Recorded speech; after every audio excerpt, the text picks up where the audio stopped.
לפני שאתם בוחרים לכם תוכנת עריכה, יש שיעור אחד שעורכים מתחילים הרבה פעמים מפספסים. השיעור הזה מתאים לכם לכל תוכנת עריכה שתבחרו בהמשך. אני הולך להראות לכם שתי תמונות.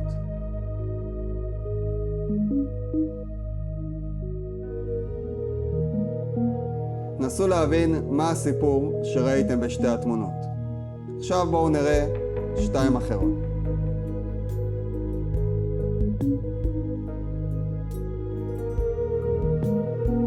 שיניתי לכם תמונה אחת. האם הסיפור השתנה? בואו נראה עוד סיפור.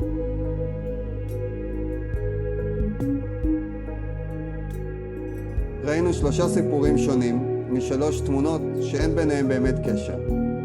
בואו נראה שינוי נוסף.